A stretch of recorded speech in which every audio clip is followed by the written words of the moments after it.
Yo, what is up everyone? This is OJ over here from PlayerEssence, bringing you the latest news, rumors, and discussion on the PlayStation 4.5, PlayStation 4K, PlayStation Neo, the upgraded PS4 that should be coming out this October if this report by Giant Bomb is anything to be taken seriously, which I do think it is. That is a fantastic site, by the way. Jeff Gertzman and all those guys have done a fantastic job as far as building their site from scratch to where it is right now. So let's go ahead and talk about what they said here. So they explained how the new upgraded PS4 codenamed Neo will be $399 and will be releasing this October. What this system is, it's upgraded. It's not a completely new system, but it's upgraded with higher clock speed, improved GPU, higher memory bandwidth, and a couple different things here. So let's talk about the breakdown between the original PS4 and the Neo. The CPU on the original PS4 is 8 Jaguar cores at 1.6 gigahertz, okay? The Neo, 8 Jaguar cores, so same thing there, at 2.1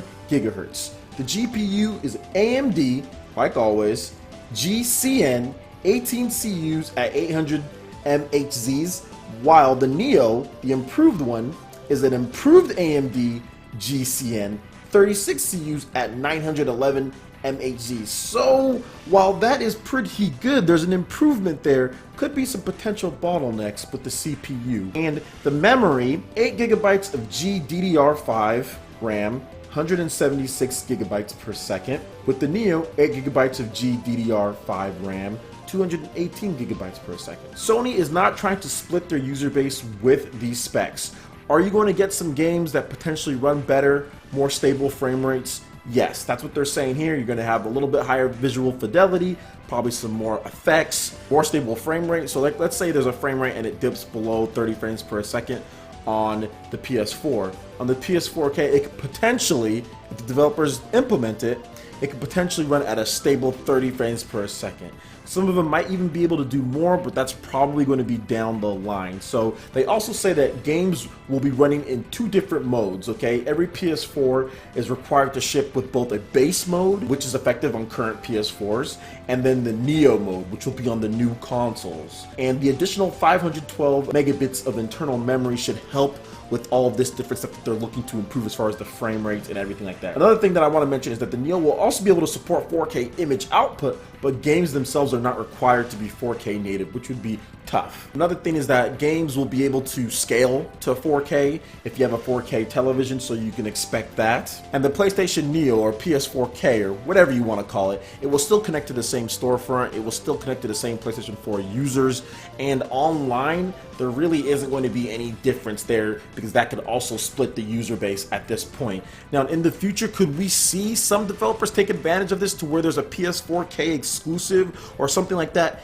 Yes, but that's going to be in the future. That's going to be in the future if the system builds up enough of an install base of people who want to buy it, because with this announcement, or at least with this report, at $399, base PS4 model is definitely going to be a considerable amount cheaper. I'm not sure if it's going to be $50 cheaper or if it's going to be $100 cheaper, but it's definitely going to be cheaper. So there is going to be a little bit of a decision for people to make, and most people at this point, and probably for the next year or two, are probably just going to stick with the regular PS4 because they don't have 4K televisions. Now when 4K television adoption rates go up, this can help. This can definitely help with that. But until then, you're probably going to see people stick with the regular PS4, and you're actually probably going to see a sales boom because people are either just going to buy the PS4 or they're going to buy the PS4K in addition to the PS4 that they already have and get a new 4K television. So while some people are really upset with this news, and justifiably so, because if you just bought a PS4, you're like, man, I could have had a better one if I waited a little bit longer.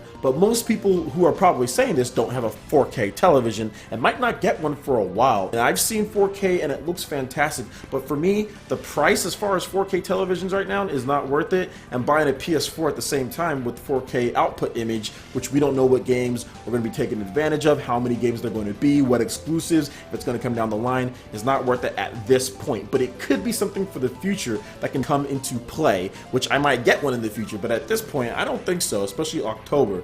Now there has been some questions from some people on the website PlayerEssence.com, check it out out when you get a chance, that say, well, why don't they just delay the system and wait for more 4K adoption rates? But the thing about it is that there's R&D costs and there's other stuff playing a part into it. If it's ready to go, which this doesn't seem like a huge major upgrade or anything, if it's ready to go, then unleash the beast. Don't wait, because the longer you wait, the more R&D costs, the more money that you're just leaving on the shelves.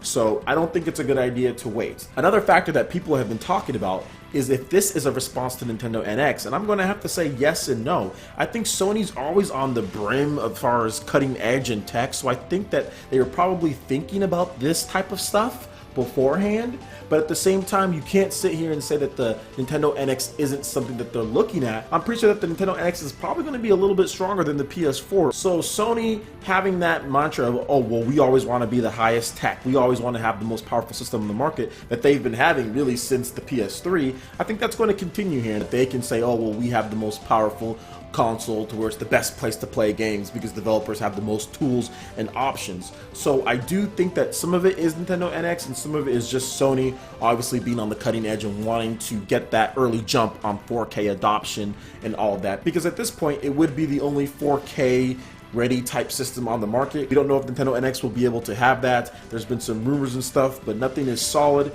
So that's just my whole take on it. I think it is a reaction to the Nintendo NX, but I also think it's Sony just trying to get the jump and always just trying to be cutting edge and things like that. But really what it comes down to is software games. How is it going to help? So we're just going to have to see developers implement it and see how that goes. This also could be a boon for VR. I think that could also play into this whole thing as far as taking advantage of a stronger system to run VR games. There's a lot of unanswered questions, so we're just gonna have to wait probably till E3 till Sony reveals this bad boy and till Nintendo, of course, talks about the Nintendo NX.